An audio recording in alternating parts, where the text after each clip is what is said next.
제가 뭐 안식월이고 이런 얘기는 굳이 안 하려고 했는데, 목사님 항상 그런 분이세요. 목사님 항상 어떤 사람이 수고를 하면 그거를 다른 사람들에게 이렇게 알려주세요.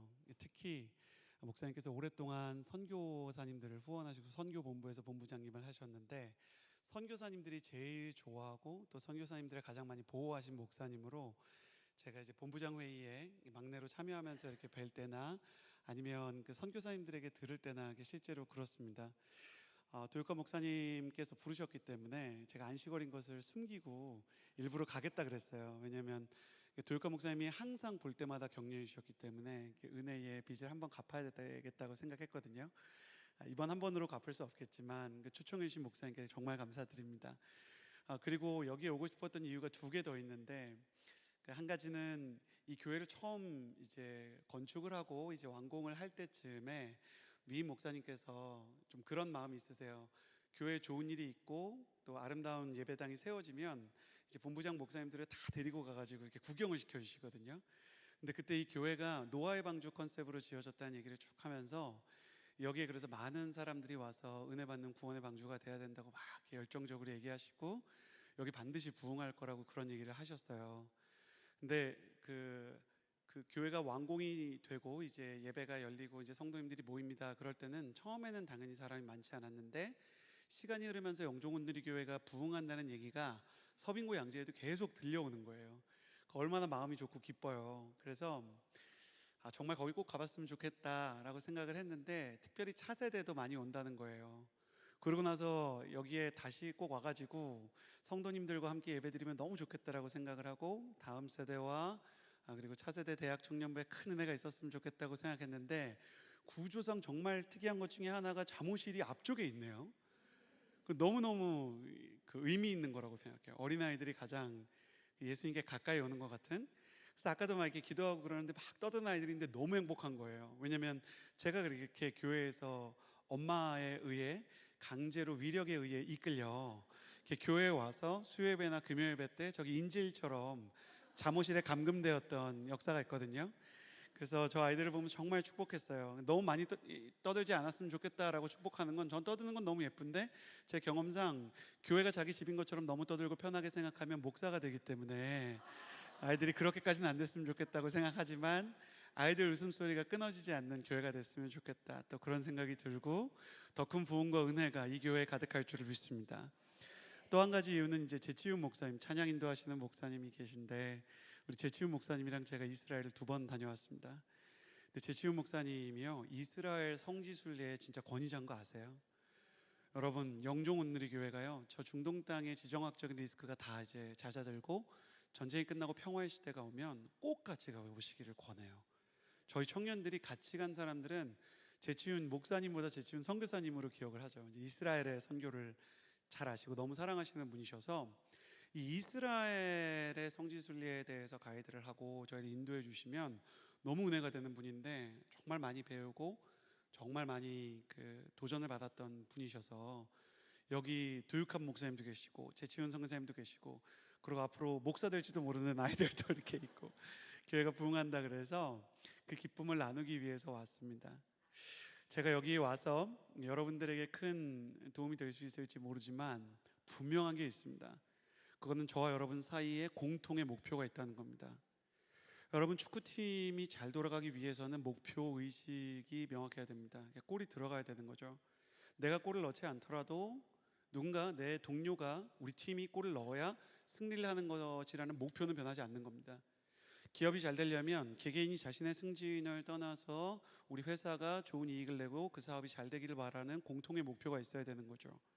공통의 목표는 비전이요 본질입니다. 그러면 금요성령 집회의 본질, 공통의 목표는 뭘까요? 저는 오늘 여기에 처음 섰고 영종온누리교회에서 처음으로 말씀을 전하는데, 여러분과 저 사이에 어떻게 보면 초면일 수 있는 이 관계 안에 어떤 공통의 목표가 있습니까? 그것은 매우 명확한 목표예요. 그것은 하나님과 저와 여러분 모두가, 성도 여러분이 은혜 받기를 간절히 원한다는 것입니다. 사랑하는 여러분, 그래서요, 이 성령 집회를 우리가 시작을 하면서 로마서 8장 1절과 2절의 말씀을 기억할 필요가 있습니다. 그러므로 이제 그리스도 예수 안에 있는 자들에게는 결코 정죄함이 없나니 이는 그리스도 예수 안에 있는 생명과 성령의 법이 죄와 사망의 법에서 너를 해방하였음이니라. 여러분, 그래서 정죄함은요, 금요 성령 집회는 정말 쓰잘데기가 없는 것입니다. 왜냐하면 하나님께서는 당신에게 은혜 베푸시기를 원하시고 그 은혜를 베푸시기 위해서 서울에서, 아니 제 집 하나미사에서 서울을 동에서 서로 꿰뚫어서 여기까지 보내셨고, 여러분도 은혜 받기 위해 온 거 아닙니까?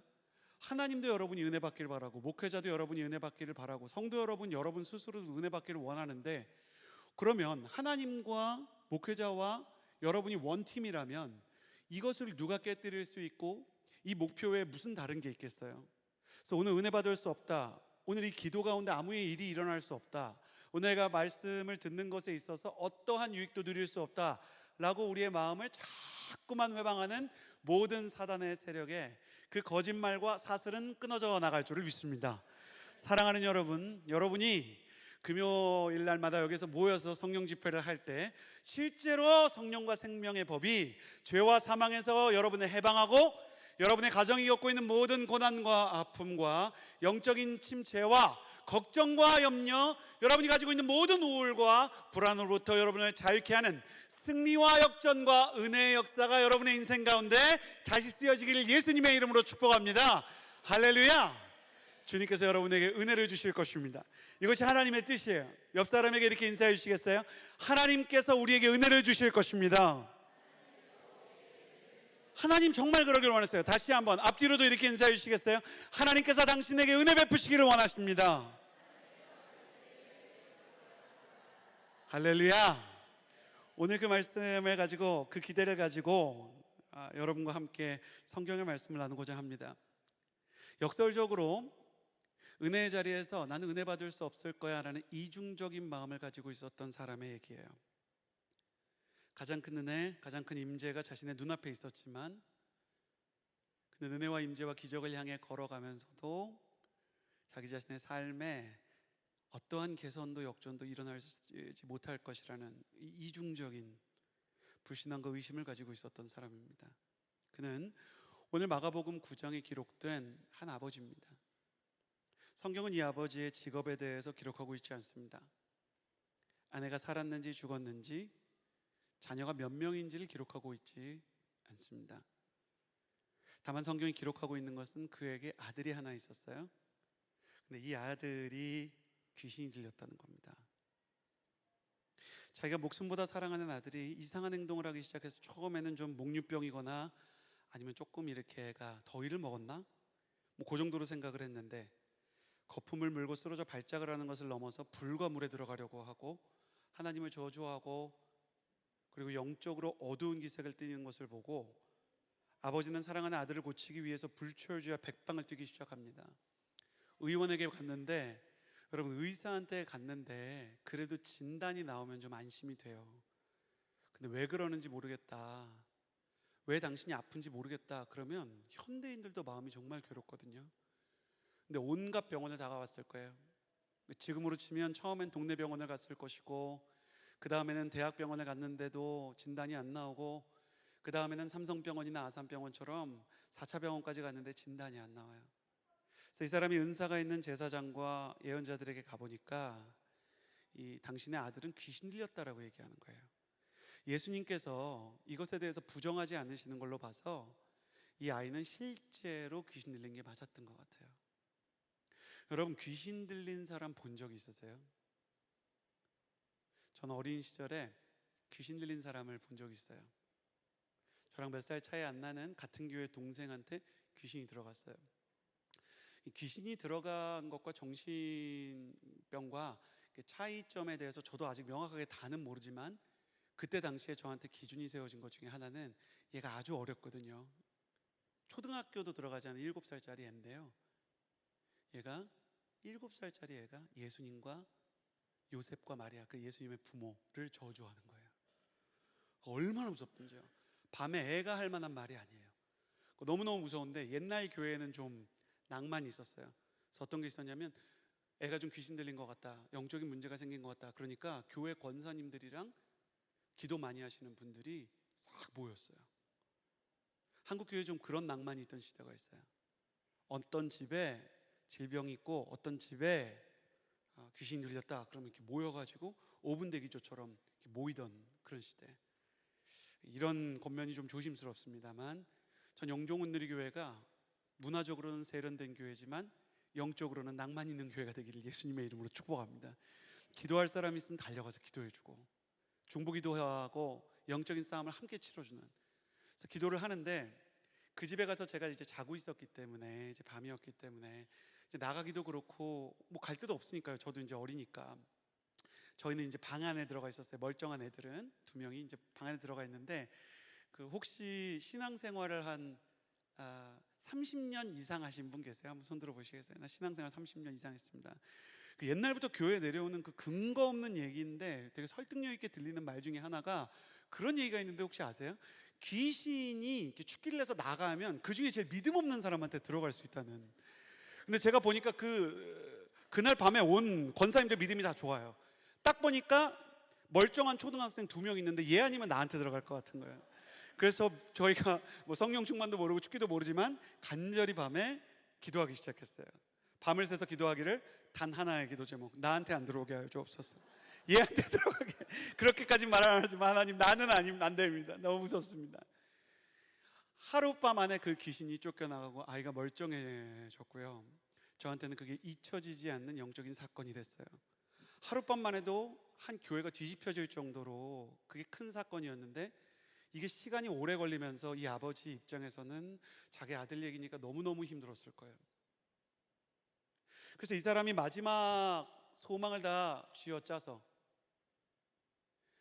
자신 안에 있는 영적인 기대를 영끌을 해가지고 예수님을 만나러 갔는데, 마가복음 9장에 따르면 이 아버지가 예수님의 제자들이 있는 곳으로 갔을 때 예수님은 그 자리에 안 계셨어요. 왜냐하면 우리가 오늘 읽은 마가복음 9장 21절 이전에 무슨 사건이 나오냐면 예수님께서는 변화산에 올라가 계셨거든요. 그러니까 여기 예수님도 심지어 못 만난다. 그러니까 마음이 너무 허탈하고 힘든 거예요. 그리고 이제 돌아가려는 찰나 예수님께서 변화산에서 내려왔어요. 이 아버지가 아무래도 울고불고 막 난리가 났나 봐요. 예수님 왜 그렇게 소란스러우냐? 그러니까 제자들이 말하기를 어떤 아버지가 애를 데려왔는데 애가 귀신 들렸나 봅니다. 근데 예수님, 저희가 쫓아내려고 기도해봤는데 이 귀신이 보통 귀신이 아닌지 안 나갑니다. 예수님께서 참 탄식하시면서 애 아버지를 불러와라 그랬어요. 그러고 나서 이 아버지한테 말을 거시는데요, 그 말을 거시는 장면이 참 특별해요. 우리 21절의 말씀을 같이 한번 읽어봤으면 좋겠습니다. 마가복음 9장 21절 함께 읽겠습니다. 시작. 예수께서 아이의 아버지에게 물으셨습니다. 이 아이가 언제부터 이렇게 됐느냐? 그가 대답했습니다. 아주 어릴 때부터니이다. 예수님이 질문을 하세요. 이 아이가 언제부터 이렇게 됐느냐?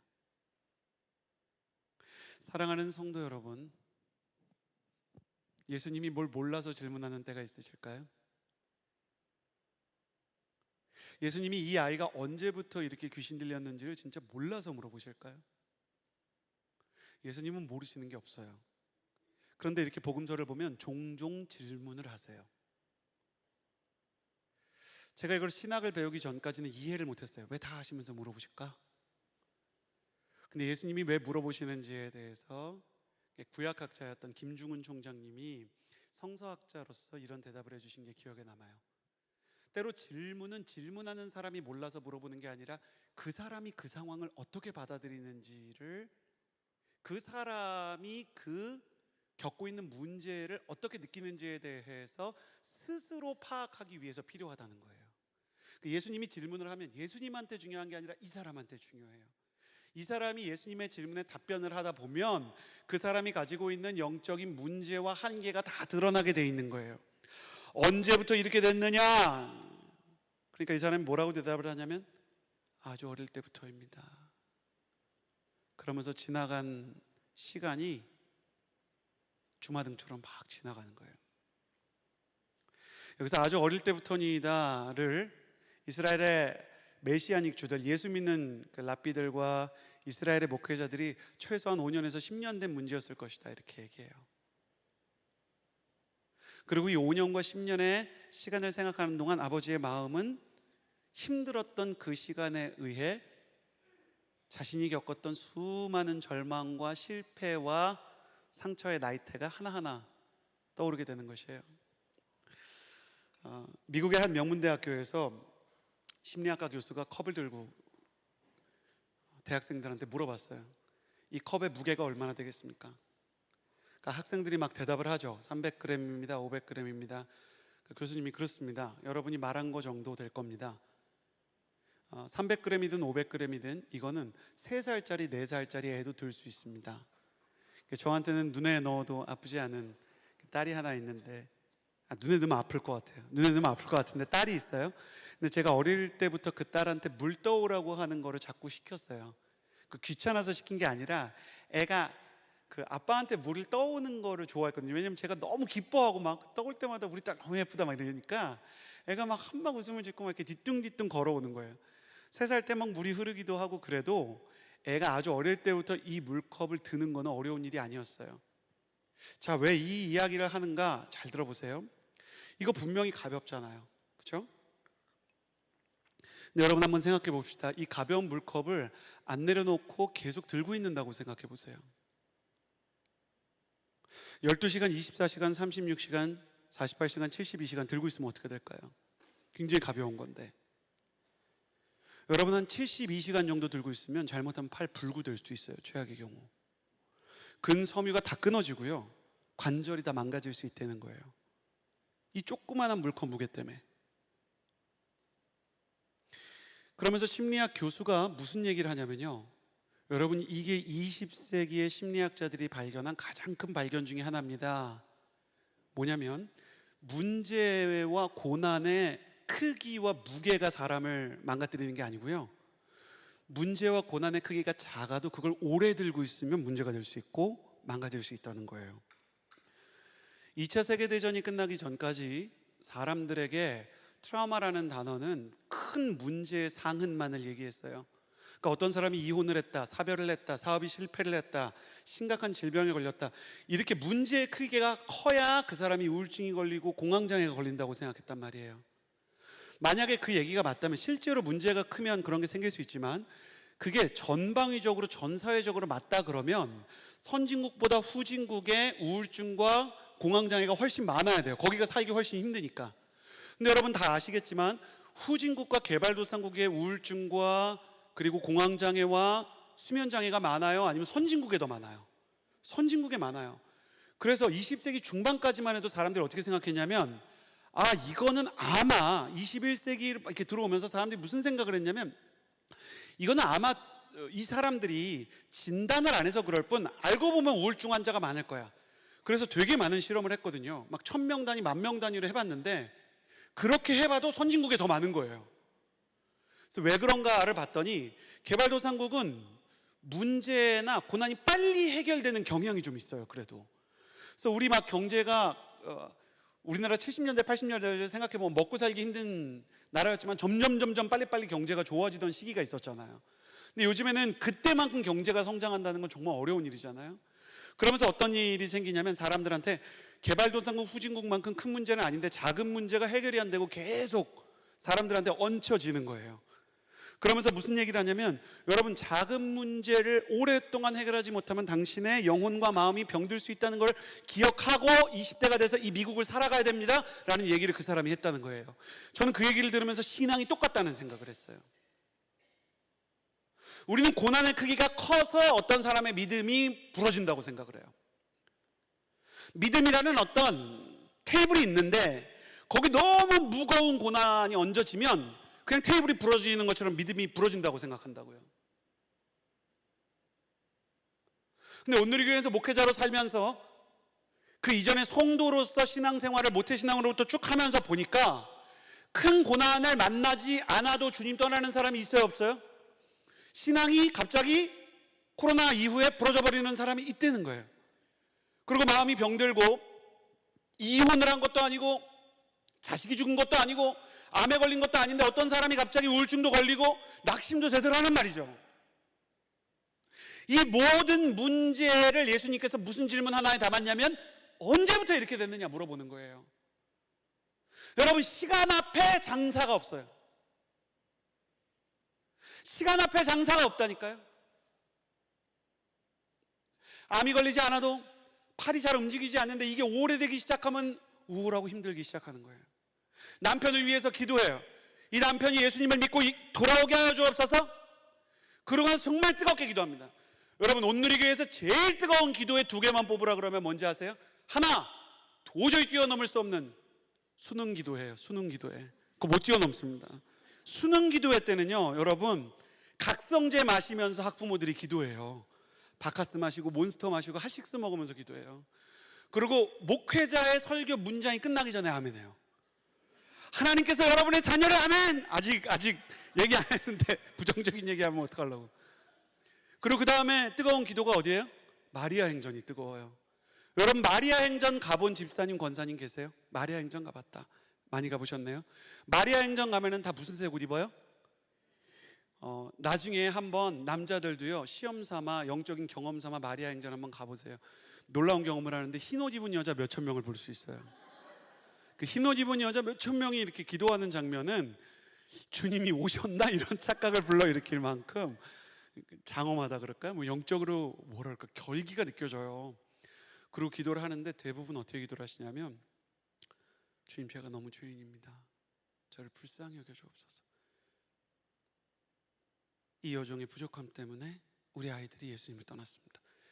예수님 믿는 사람답게 엄마가 살지 않았기 때문에 우리 아이들이 방황을 하고, 남편을 용서하고 사랑하지 못했기 때문에 남편과의 관계가 정말 너무 많이 깨졌습니다. 그리고 막 순수한 마음으로 회개를 하세요.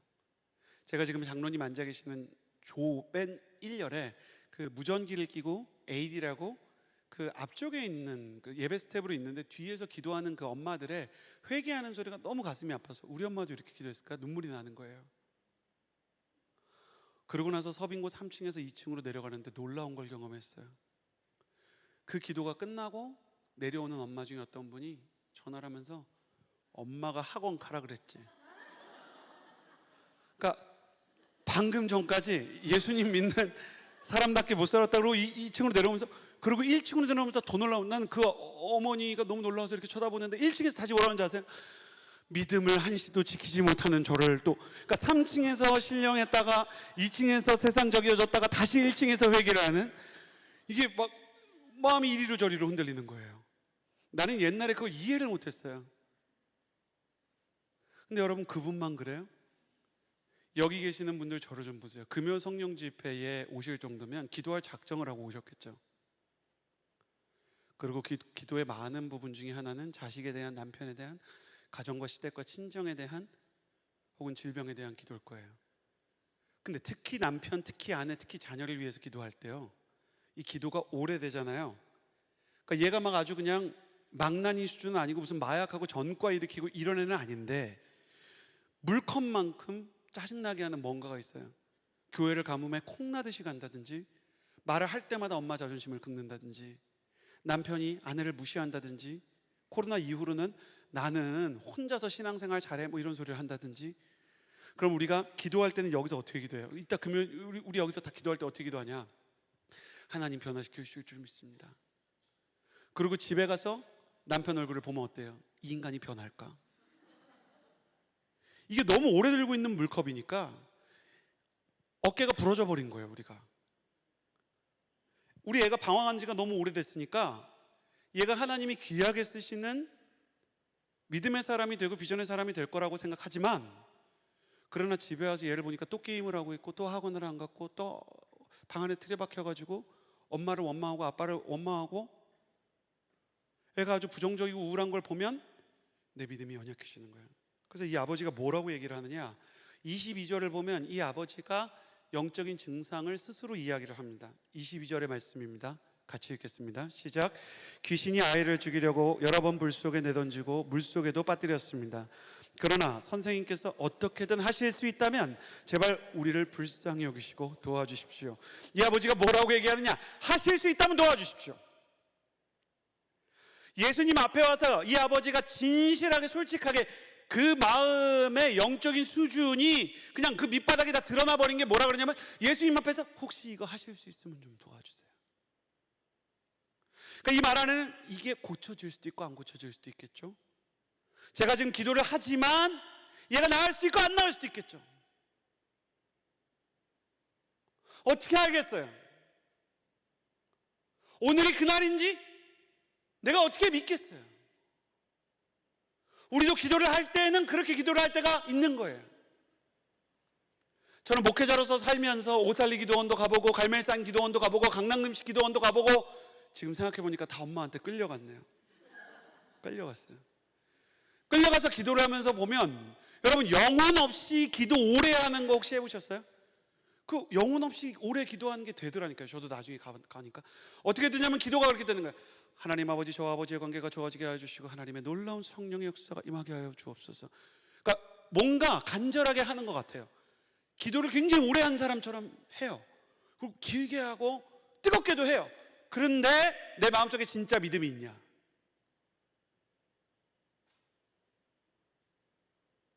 별개예요. 뜨겁게 기도해요. 오래 기도해요. 방언을 해요. 아울리치에서 기적을 보았어요. 사랑하는 성도 여러분, 여기 있는 거의 모든 성도들이 모세를 통해서 하나님께서 홍해를 가르신 것을 믿으실 거예요. 예수님께서 부활하신 것을 믿으실 거예요. 여호수아가 태양을 멈춘 걸 믿을 거예요. 그건 진짜 놀라운 기적이죠. 하나님이 온 세상과 온 우주를 다스리시는 거 아닙니까? 근데 내가 들고 산 물컵에 대한 거, 그런 큰 문제가 아니라 우리 애가 진짜 다시 교회로 돌아올까? 우리 남편과 나의 관계가 좋아질 수 있을까? 시댁에서 저렇게 마음 상하게 하는 저 얘기가 언제 끊어질까? 예수님이 와서 이렇게 물어보신 거예요. 너 언제부터 이렇게 힘들었니? 예수님, 제가 시집 올 때부터 그랬습니다. 예수님, 우리 애가 예수님 떠난 지가 벌써 10년이 됐습니다. 이거 오래 들고 있으니까 믿음이 흔들리는 거예요. 그래서 우리는 실제로 그렇게 말하진 않지만 사실 영적으로는 하실 수 있다면 주님 고쳐주십시오 라는 상태로 기도할 때가 있어요. 여러분은 어때요? 저를 보시겠어요? 여러분은 100% 믿으세요? 당장 좋아질 것이다. 우리 남편 술 딱 끊을 것이다. 다음 주에 교회 온다. 이게 믿어지지 않는 거예요. 그러니까 예수님이 뭐라고 그러시냐면 그 유명한 말씀을 하세요. 23절에 예수님이 하신 말씀이에요. 여러분 다 아는 말씀 같이 읽어볼까요? 시작. 예수께서 말씀하셨습니다. 하실 수 있다면 이 무슨 말이냐?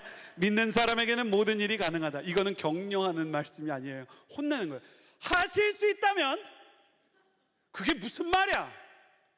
너 지금 뭐라 그러니? 하실 수 있다면이 무슨 말이야? 예수님이. 요즘 애들 말로는 정말 오줌 지릴 것 같이 무서웠을 거예요. 여러분, 이런다고 한번 생각해 보세요. 우리가 신앙생활을 오래 해도 모든 걸 꿰뚫어 보시는 예수님이 나 기도하는데 어깨를 툭툭 치세요. 김권사, 진짜 믿어? 그리고 막 꿰뚫을 것까지 쳐다보면 우리가 진짜 믿는데 그래? 막 이렇게 얘기하시는 것 같잖아요. 우리가 남만 못 믿는 게 아니라니까요. 저를 보시겠어요? 여러분이 아무도 미워하지 않고 질투하지 않고 아무도 뒷말하지 않는 그런 사람이 될 것 같으세요? 다음 주부터? 내 안에 있는 음란과 교만과 투기와 시기와 질투와 탐욕이 다음 주부터 죽고 오직 성령의 열매 사랑과 희락과 화평과 오래 참음과 자비와 양성과 온유와 충성과 절제가 임할까요? 갑자기? 어쩌면 우리는 남편이 그렇게 바뀌는 게 쉽지 않고 자식이 그렇게 바뀌는 게 쉽지 않다가 왜 그런지 아세요? 내가 신앙생활 해봤는데 나 바꾸는 것도 지금 쉽지가 않아. 예수님이 진짜 믿어? 그러면 아멘이야 할 수도 있겠지만 아멘 하면서 눈을 이렇게 하게 되겠죠. 그런데 예수님은 왜 이렇게 믿음에 집착을 하실까? 하실 수 있잖아요, 그냥. 여러분, 근데 예수님이 왜 이렇게 믿음에 집착하세요?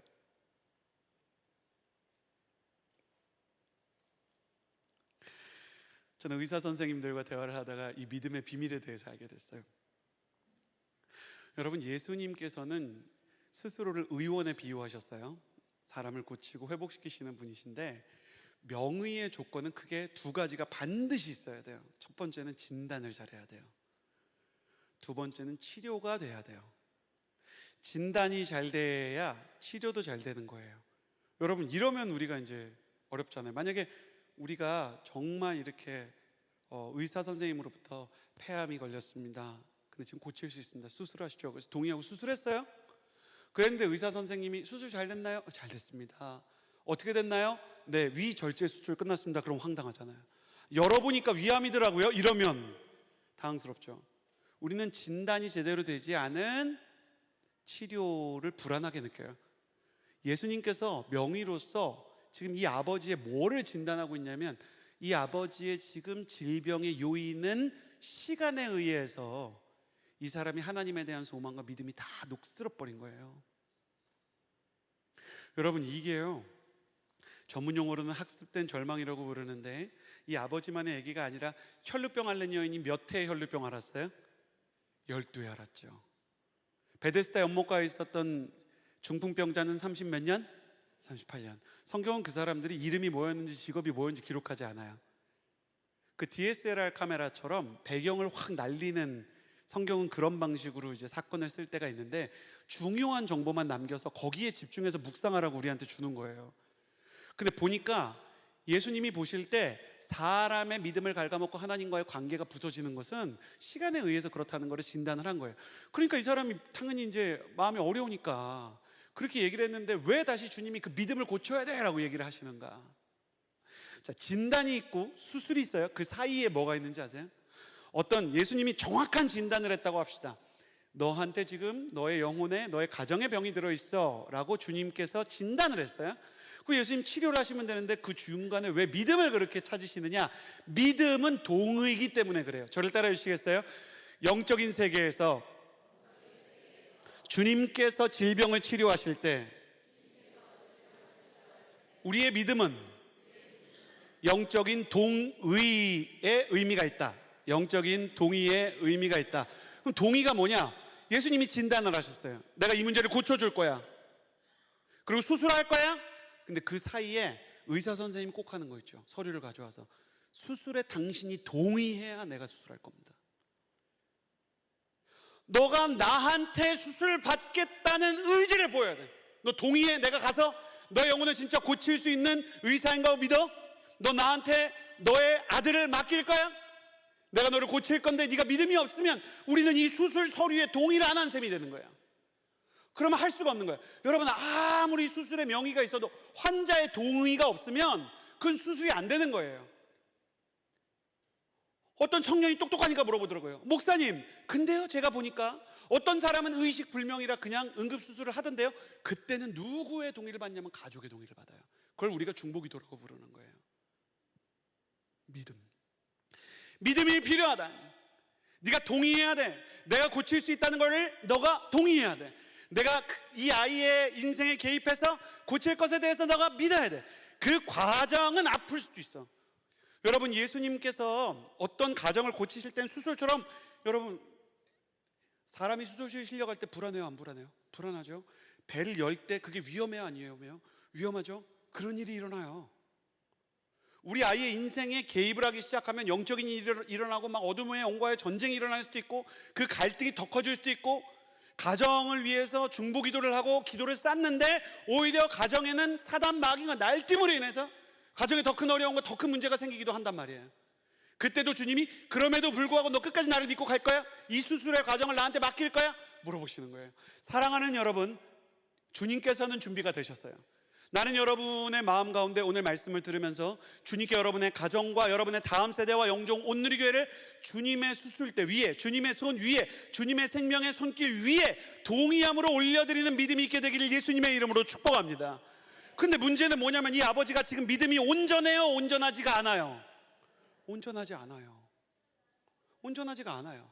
믿음이 있어야 주님이 일하시기가 수월한데 100% 동의가 안 된단 말이에요. 예수님 보면 믿음이 있어요. 이렇게 비유할 수 있어요. 예수님을 보니까 믿음이 생겨. 근데 애를 보니까 믿음이 날아가. 예수님을 보면 고치실 수 있을 것 같아. 근데 내 상태를 보면 나 같은 사람은 그런 은혜 못 받지 않을까 싶어요.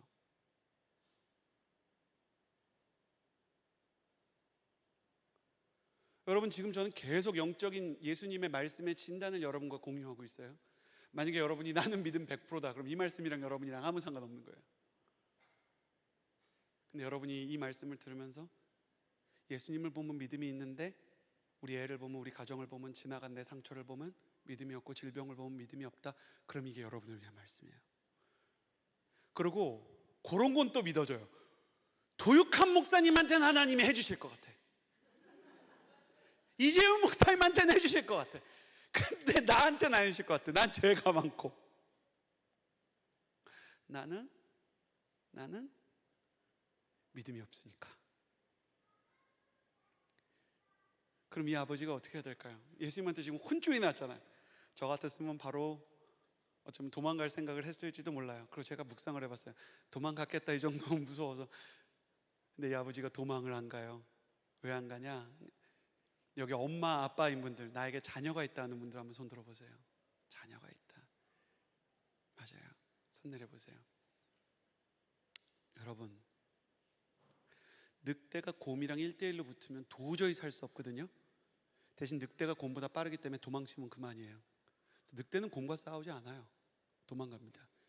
근데 늑대가 유일하게 곰에게 맞설 때가 언제인지 아세요? 곰에게서 벗어날 수 없는 새끼가 있을 때 그래요. 믿음이 없는데 내 질병이면 돌아갔을 거예요.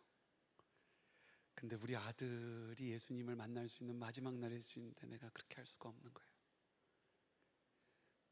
그러니까 딜레마가 있죠. 예수님 보면 믿음이 있다가 애를 보면 믿음이 없고, 지금 내 믿음은 연약한데 예수님 말씀에 따르면 믿음이 없으면 아무 일도 일어날 수 없네. 돌아가야 되는데 우리 애를 보자니 돌아갈 수가 없어. 여기서 갈팡질팡하다가 이 아버지가 신약 성경 전체에서 가장 아름다운 기도를 해요.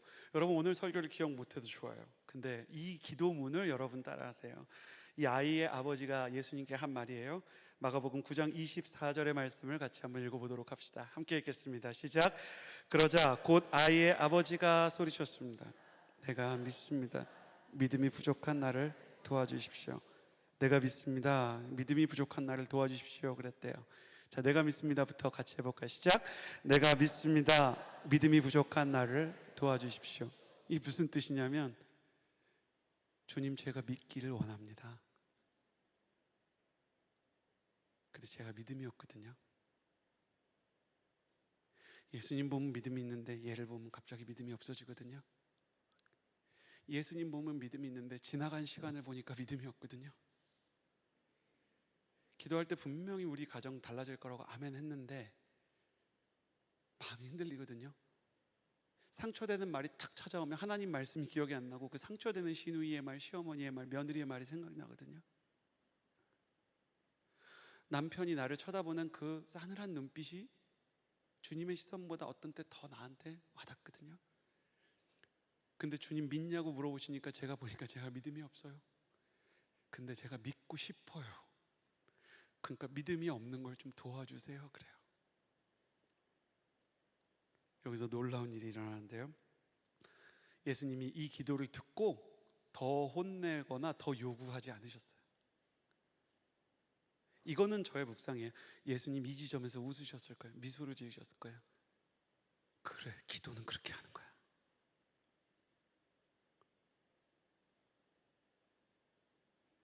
기도는 그렇게 하는 거야. 그래, 그 정직한 게 네가 지금으로서 나한테 줄 수 있는 제일 큰 믿음, 제일 큰 동의인 거야. 주님, 전 진짜 믿고 싶은데 안 믿어져요. 도와주세요. 여러분, 목사가 설교를 하면은 항상 잘 하기를 원합니다. 그러나 설교를 망치는 날이 있을까요, 없을까요? 어떻게 이렇게 잘하세요? 망치는 설교를 다들 들어보셨군요.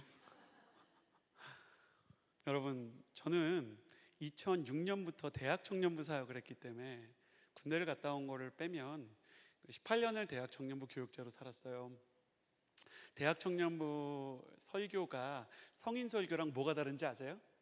성인 설교를 망쳐도요, 나가면서 권사님들이 이렇게 격려해 주세요. 온누리교회에서는 특히 목사님 은혜 많이 받았습니다. 그렇게 인사하세요.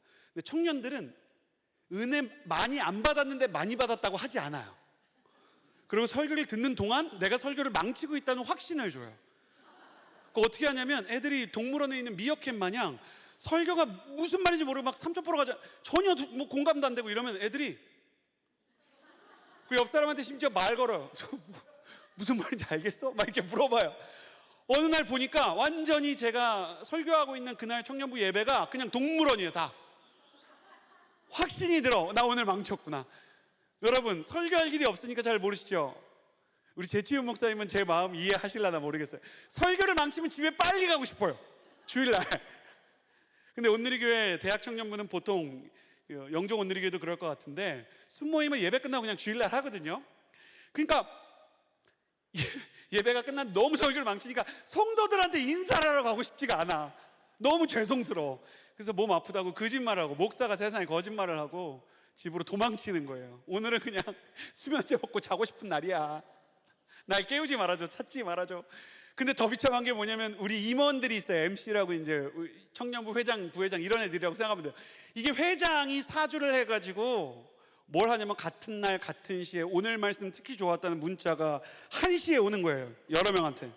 이거는 누가 봐도 회장이 사주한 거죠. 그러니까 더 확신이 들어. 완전 망쳤구나. 그리고 이제 차를 타고 집으로 가는 거예요. 제가 대학로에서 설교를 하고 동호대교를 건너서 올림픽대교를 타고 강동구로 가고 있는데 성령님이 옆에서 물어보세요. 이 목사 오늘 설교 잘했어? 성령님한테 너무 야속한 거예요. 잘한 날 많은데 왜 못한 날 물어보셔? 물론 못한 날도 많지만 잘한 날 물어보시면 격려가 되는데. 아니요, 주님 못했습니다. 이 목사 그러면 양들 돌보는 목회는 잘하고 있어? 아니, 지금 성도들한테 거짓말하고 집으로 도망치는 목사가 무슨 목회를 잘해요? 아니요, 주님 양떼 버리고 도망치는 중입니다. 그럼 가족들한테는 잘하고 있어? 가족한테도 저는 목회와 이제 온누리교회와 또 사역이 좋아가지고 하나님이 또 은혜 주시고 열정도 주셨지만 저 스스로도 막 교회가 좋으니까 일주일에 한 번 혹은 뭐 못하는 날도 있고 아이들이랑 저녁 식사도 잘 못했거든요. 그러니까 애들한테도 아이 엄마한테도 너무 미안한 거예요. 아니요, 저는 좋은 가장도 아니고 좋은 남편도 아닙니다. 그 차를 올림픽대로에서 아직 집까지 못 왔는데 빼서요, 그냥 골목에 차를 대고 하염없이 울었어요. 설교도 망쳤어. 양들을 버리고 도망쳐. 가족한테 잘하지도 못해. 이 아버지가 믿음이 없는 사람이 된 것 마냥 제 안에 무언가 큰 결격 사유가 있는 이런 사람이 목회해도 되나 싶은. 그래서 하나님한테, 하나님 저한테 호구지책 주시면, 먹고 살 길만 좀 주시면 제가 목회를 그만하고 싶습니다. 주님께 죄송하고 가족한테 죄송하고 성도들한테도 죄송하고. 근데 주님이 저한테 마음에 물어보세요. 이 질문부터 여러분 잘 들어보세요. 이 목사, 그럼 내가 좀 묻자. 너 오늘 설교 망치려고 작정하고 설교를 썼니? 여러분, 그런 목사가 어디 있어요? 영종 온누리교회 2시간 동안 오면서 오늘 설교 한번 망쳐볼까? 영종 온누리교회 성도님들에게 영적인 미로를 한번 만들어줄까? 그런 생각으로 설교 쓰는 사람이 어디 있어요? 목사가 설교를 망치려고 열심히 쓸까요? 잘해보려고 열심히 썼을까요?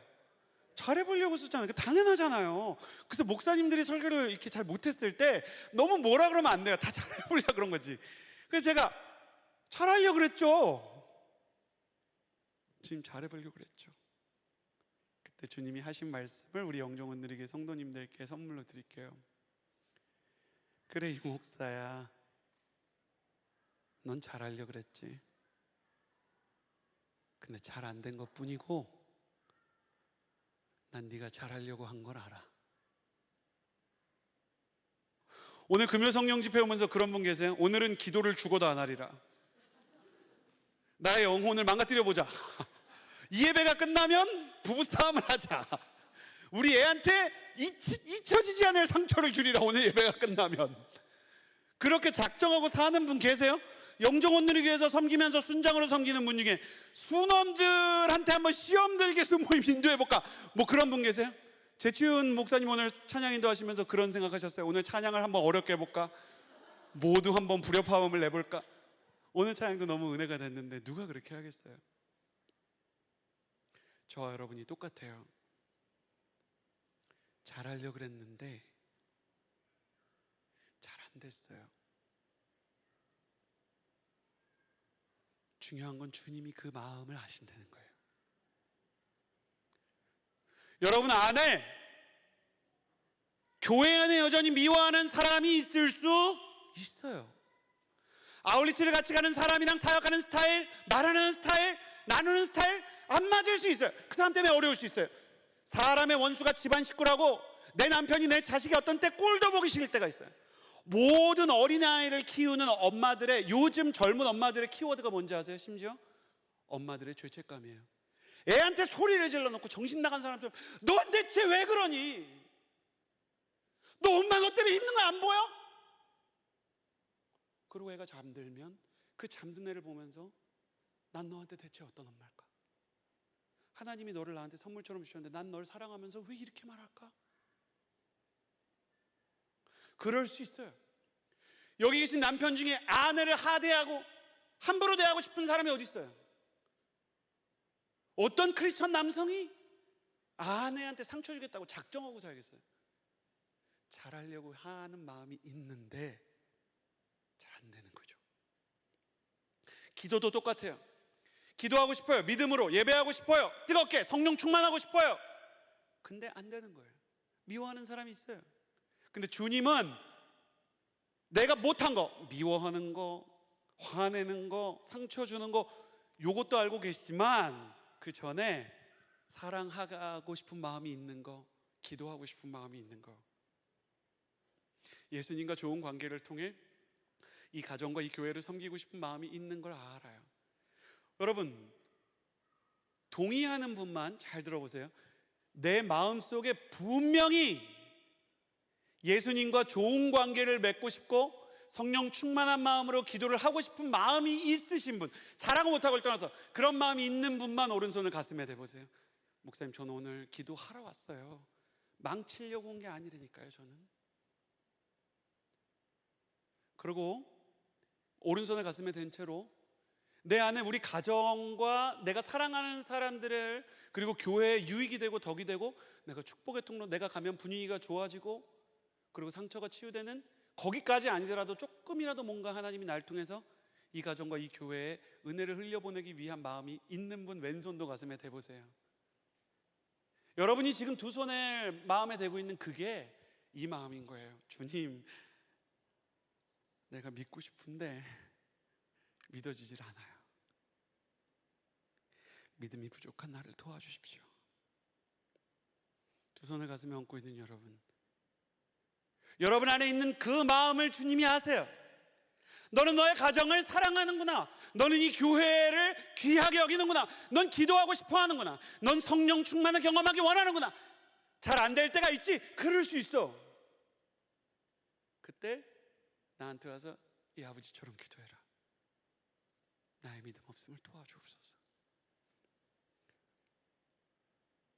예수님이 이 아이의 아버지의 기도를 듣고요, 25절에 많은 사람이 이 광경을 보러 달려오는 것을 보시고 예수께서 더 말하지 않으시고 귀신을 꾸짖어 쫓으셨대요. 듣지 못하게 하고 말 못하게 하는 귀신아, 내가 내게 명령한다. 이 아이에게서 나와, 다시는 들어가지 마라. 여러분, 우리가 믿음이 없는데도 이렇게 정직하게 기도를 하잖아요. 그러면 예수님께서 듣지 못하고 말 못하게 하는 귀신을 쫓아버리세요. 근데 이게 재밌는 게 뭐냐면, 원래는요 17절에는 말 못하게 하는 귀신 들렸다고 애 아버지가 와서 예수님한테 말했어요. 어느 날 얘가 말을 못하니까. 근데 예수님께서 얘가 말을 못하는 이유를 다른 사람과 달리 원인을 정확히 하시고 뭐라 그랬냐면, 듣지 못하니까 말 못하는 거다.